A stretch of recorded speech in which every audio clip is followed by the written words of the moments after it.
Hello! Today I'm going to tell you the silly tale of Puss in Boots. Once upon a time there was a very poor farmer.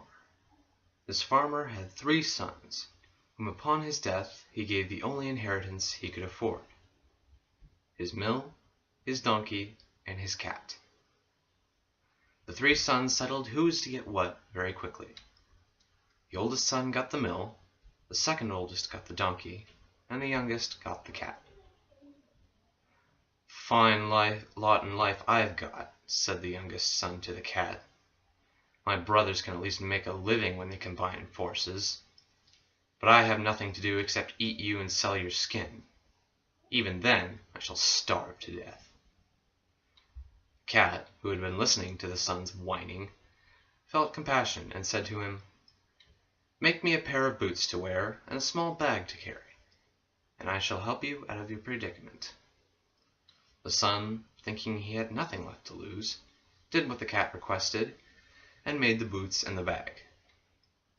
The cat put on the boots and took the bag to a meadow where rabbits roamed in abundance. He filled the bag with clover and greens, then lied down on the ground pretending to be dead.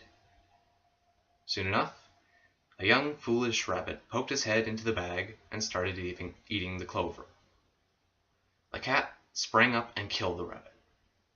Satisfied with his catch, the cat ran and requested an audience with the king.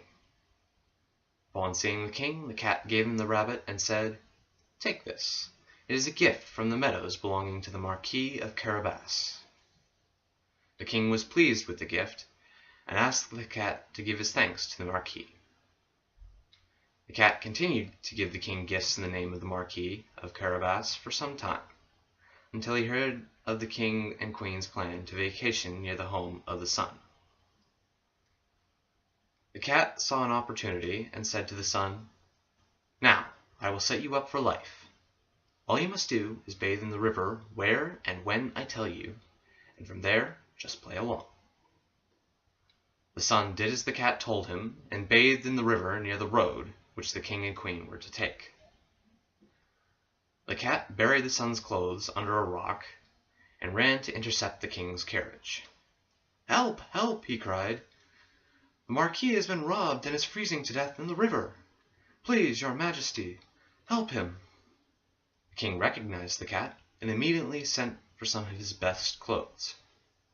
The clothes fit the son perfectly, and indeed, he looked very good in them. The king's daughter looked at the son and instantly fell in love with him. The king saw this and offered the son and his cat a ride. The son accepted.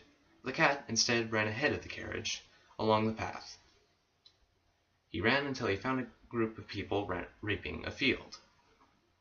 "If anyone asks who this field belongs to," said the cat to the reapers, "tell them it belongs to the Marquis of Carabas, or you will be chopped up into mincemeat." The cat continued to run along the path, telling this to everyone he saw, and any time the king stopped and asked, "To whom does this place belong?" he was met with the reply of, "My lord the Marquis of Carabas." The king was surprised at the size of the estate that supposedly belonged to the Marquis, and asked where he lived. "Oh, you shall see it coming up soon enough," said the son. Meanwhile, the cat had run ahead to the castle of the richest ogre in the land and requested an audience. "I hear that you are the most powerful magician in the land," said the cat. "That is true," said the ogre. "Then," replied the cat, "you are able to turn yourself into various kinds of animals?" "Indeed I am," said the ogre. "I shall show you." The ogre then transformed into a lion and roared. "Indeed you have the power to transform into large animals," said the cat. "But surely it is impossible for you to turn into something as small as a mouse." "Indeed it is not," said the ogre. "Here, I shall show you." The ogre then transformed into a mouse. The cat sprang upon the ogre and ate him up instantly. As soon as that had happened, the king and queen arrived at the castle. The cat greeted the monarchs, their daughter, and his owner, and led them inside to a feast which had been prepared for the ogre. After filling himself with food and drink, and seeing that his daughter was in love with the Marquis, he offered the son her hand in marriage. The son gladly accepted, and they lived happily ever after.